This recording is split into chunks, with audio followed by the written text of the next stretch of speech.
how to do it. Let me show you how to do it. Okay, so let me explain you guys something that nobody have ever showed on YouTube or explain exactly how this whole water pump and why do you guys see all that grime and stuff and why it happens. So honestly, it's pretty simple. There's this peephole. All this stuff is a part of engine. There's no holes or anything at these locations, right?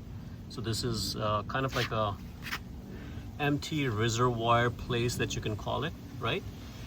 This is your engine, right? Where the flow happens between, for the coolant. So, and the seal basically goes around here. So, and this is the pump itself, right? So the pump basically takes and rotate the water and kind of pumps it in. So let me show you guys this. Let me show you the pump itself. As you can see, the pump is like this. So the water comes in, either from here or here, and it just rotates and pushes it on the other side. And I'm not exactly sure if it comes out from here and pushes here or comes out from here and pushes here, but either way, the function of the pump is this thing is only rotating this thing. So there's no flow going on from here to any of these locations. This is a sealed unit, and the only job is for the shaft to rotate this. And these seals prevent any water movement to any place else. Now, what about these guys?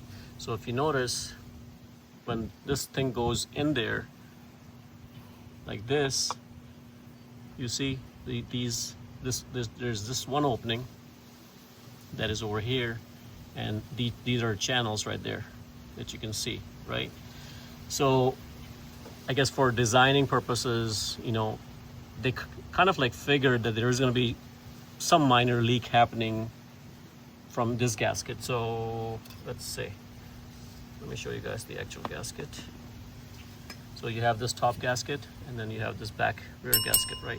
And remember, the way we took this out is this indentation, that part kind of goes in on this side, right? So anyways, this thing seals this whole thing, right? Forget about the rest of the stuff. This thing is sealing at least this part of it. And then this is the front gasket that goes like this. But if you look at the water pump, so you have this gasket first, then you have the pump itself. So everything is a sealed system between here and the pump. So now your water pump and this is all sealed system. When the pump turns, is getting this flow and it's kind of pushing that in here from this hole right there. So, and that's why you have this opening, and that's why you have all this, right? So it's kind of pushing the water into this hole. So that makes sense, because seems like the coolant is getting in from here, it's turning and pushing it out from here. So when this happens, basically it's coming here, pump is pushing the water in here, and it's a constant push, right, from the rotation. Now, what's the purpose of this stuff? This is nothing except for that minor leak that the engineers expect to have during this operation, because think of it this way, it's a continuously moving part. And since it's continuously moving, you can have very minor leaks, right? So if they only design this much and put something over here, number one, you're not going to have enough room to rotate this. But let's say, even if they get rid of all the stuff and then they just have this pulley and turning and pushing it in there, you have a very highly chance of a major leak happening every time your engine is running, because it's a lot of movement, and it's almost going to be impossible for this seal to work perfectly for a long time. That's why they designed this with the chamber. So now when you have minor leaks, the coolant will come here in this sleeve, and then you have the peephole.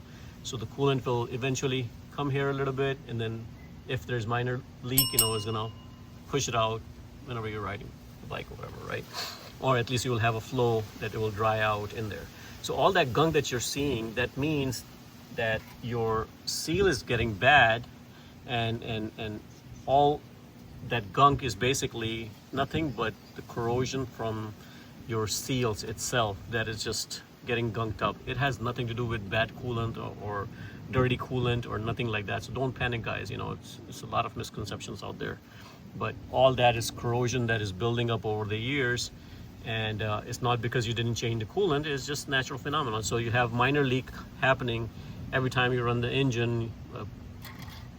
Drop or maybe less than a drop, you know, goes in there and is accumulating over time, and all that starts to build up, you know. So comes over here, that's why you have a lot of things over here, because in my case I probably have more leak on this side that it was seeping in over here and accumulating, and it didn't really had a chance to come over here. So good, because this bottom portion is fairly clean, and I probably have a little bit minor leak on this side, you know, but even though not enough for it to leak from the peephole, but enough to go in the chambers. And you know, that's how the system is working basically in a nutshell. So hopefully this video helps you guys understand how the pump is working on the V-Rod. And you know, I couldn't find the video anybody explaining this, but this is an engineering marvel. The way, there's a reason that they designed all this the way they did, you know, these chambers and the peephole. So a lot of people tell, hey, add another peephole in there. Yeah, you can do that, but is it really needed? No, because you have chambers, right? So eventually you will make it through. If you add a peephole here, you have more chance if you have a leak. But either way, this peephole should be enough, you know. So the engineers, they're not stupid, you know, to design one peephole. If they knew, they would design here. But if you're, even if you're adding a peephole, all you're doing is basically getting away, you know, for the coolant to accumulate over here and then leaking, and you're just forcing it to leak. But either way, it should not be leaking, you know, if you have a good, nice seal system. So replace all this, you know, every once in a while, and do this. This is cheap. It's like 30 bucks for the seals. Much worth it. So now let's get to work.